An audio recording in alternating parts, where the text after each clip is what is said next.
ایسا کرو میرے دیوانے، جانا فلاں چچا سے کہہ دینا کہ تمہاری بیٹی کا رشتہ میرے ساتھ آمنہ کے لال نے طے فرما دیا ہے۔ اب اس باپ کے پاس خبر جاتی ہے، وہ باپ سوچتا ہے کتنی مقدر والی میری بیٹی ہے، دنیا میں ہوگی کسی کی پردھان کی بیٹی ہوگی، کہ کوئی مکھیا کی بیٹی ہوگی، ہاں کوئی دولت مند کی بیٹی ہوگی، لیکن ساری دنیا کی بیٹیوں کا رشتہ کسی کا باپ طے کرتا ہے، کسی کا دادا طے کرتا ہے، کسی کا چچا طے کرتا ہے، کسی کا ماموں طے کرتا ہے، لیکن وہ مقدر والی بیٹی تھی جس کا رشتہ کسی دنیا دار نے طے نہیں کیا تھا بلکہ مدینے کے تاجدار نے کیا تھا۔ کہا جا، آئے جب صحابی، کہا یا رسول اللہ وہ راضی ہو گئے ہیں، کہا جا تمہارا اب نکاح کر دوں گا، یہ بتا اسے ایک قرآن کی آیت یاد کرا دینا، تمہارا دین مہر ادا ہو جائے گا۔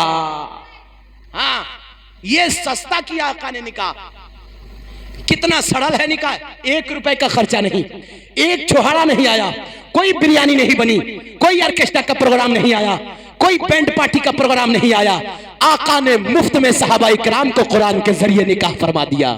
ہاں آج ہم کہاں سے یہ رسمیں لائے ہیں؟ کبھی ہمارے گھر میں ہلدی کا رسم، کبھی مہندی کا رسم، صاحب شادیوں میں ہمارے اتنے خرافات ہو گئے ہیں نا، آج ہلدیوں کا رسم ہوتا ہے۔ اکثر دیکھا جاتا ہے جس محفل میں پروگرام ہوتا ہے نا، جس میں اللہ کے رسول کا تذکرہ ہوتا ہے، اسی محفل میں تھوڑی دیر کے بعد ہلدی کا رسم کیا جاتا ہے۔ یہ نیا دستور آ گیا ہے، میں تو خود نہیں دیکھتا تھا، 2 سال پہلے میں اس رسم کو نہیں دیکھتا تھا، یہ اپنے تجربے کی بات بتا رہا ہوں، 2 سال پہلے یہ رسم نہیں تھا، لیکن آج ہمارے معاشرے کو لوگوں نے ڈبا چکا ہے، غیروں کا طریقہ ہمارے اندر شامل آ گیا ہے، کبھی فلمی کلچروں کے مطابق شادی کر رہے ہیں، کبھی سیریل کے اداؤں کی طرح کر رہے ہیں، ہم کبھی دنیا کے ہیرو کے اسٹائل میں کر رہے ہیں، کبھی پیسے والوں کے طریقے سے کہہ رہے ہیں۔ یاد رکھیے گا یہ ہلدی کا رسم جس میں آپ کا بیٹا کھڑا ہے، آپ کی بٹیا کھڑی ہے، کبھی غیر محرم اس لڑکی کو ہلدی لگا رہا ہے، کبھی بیٹا اس لڑکی کو ہلدی لگا رہا ہے۔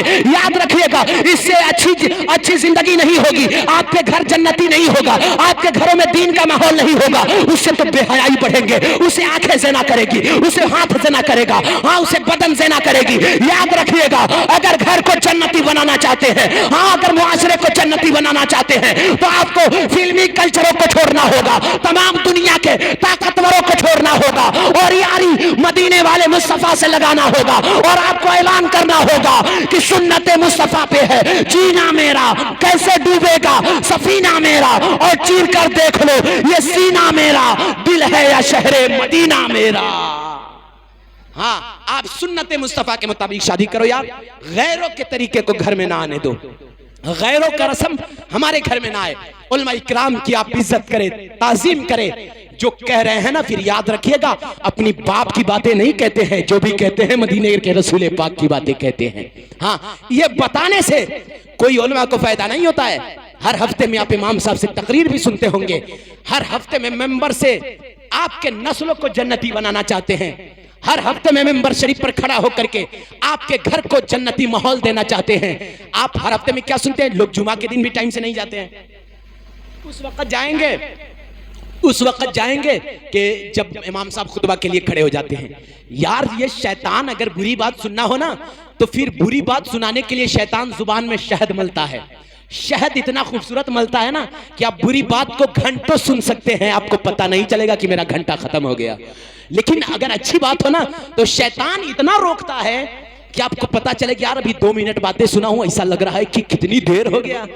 تو یاد رکھیے گا یہ امام صاحب ہر ہفتے میں آپ کو پیغام دیتے ہیں، آپ کے گھر کو جنتی بنانا چاہتے ہیں، آپ کے بیٹے کو قرآن کا قاری دیکھنا چاہتے ہیں، آپ کو نمازی دیکھنا چاہتے ہیں، کیا اس سے ان کو فائدہ ہوتا ہے؟ ہر ہفتے میں آپ نذرانہ دیتے ہیں، امام صاحب آپ نے ہر ہفتے میں تقریر کی ہے، یہ اس ہفتے کا نذرانہ لے لیجئے، یہ اس ہفتے کا نذرانہ لے لیجئے، مفت اور بے لوث۔ یہ اگر خطیب ممبر سے کھڑا ہو کر کے آپ کے بچوں کو جنتی بنانا چاہتا ہے، اگر جوانوں کو سدھارنا چاہتا ہے، اگر بیٹیوں کو دیندار بنانا چاہتا ہے، تو یاد رکھنا یہ یہی چاہتے ہیں، ان کا مشن یہی ہے کہ ہمارا صاحب کوئی فائدہ نہیں ہوتا ہے، کوئی نذرانہ لا کر کے نہیں دیتا ہے، کوئی جمعہ میں 10 روپیہ نہیں دیتا ہے، امام صاحب آپ نے تقریر اچھی کی ہے، کوئی جمعہ میں بھی نہیں دیتا ہے کہ میرے بیٹے کو اچھا راستہ بتایا ہے، ہمیں جنتی بنایا ہے، ہمارے گھر کو اچھا بتایا ہے، امام صاحب 10 روپیہ لے لیجئے، کوئی نہیں دیتا ہے۔ پھر کیوں آپ خطاب کرتے ہو ہر ہفتے میں 15 منٹ 20 منٹ آدھا گھنٹہ؟ کیوں قوم سے خطاب کرتے ہو؟ تو ان کا مشن ہوتا ہے کہ یہی ہے آرزو، تعلیم قرآن عام ہو جائے،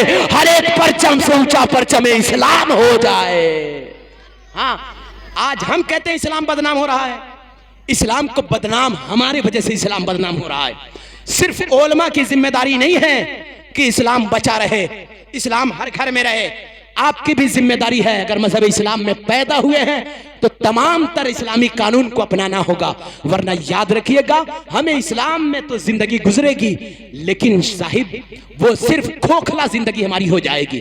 اس لیے بریلی سے آواز آتی ہے کہ دل ہے وہ دل جو تیری یاد سے معمور رہا، سر ہے وہ سر جو تیرے قدموں پہ قربان گیا۔ باتیں تو بہت ساری ہے، علماء اکرام بیٹھے ہیں، آپ کے خطیب امام صاحب کی ولا ہیں، تھوڑی دیر ان سے آپ تقریر سن لیں۔ میں رب سے دعا کروں گا اللہ ہم تمام مسلمانوں کو ایک بنائے، نیک بنائے، مسجد نمازی میدان کے غازی بنائے۔ استغفر اللہ رب من کے ذنب و اتوب الیہ۔ رہی چمن تو پھول کھلیں گے، زندگی رہی پھر ملیں گے۔ السلام علیکم۔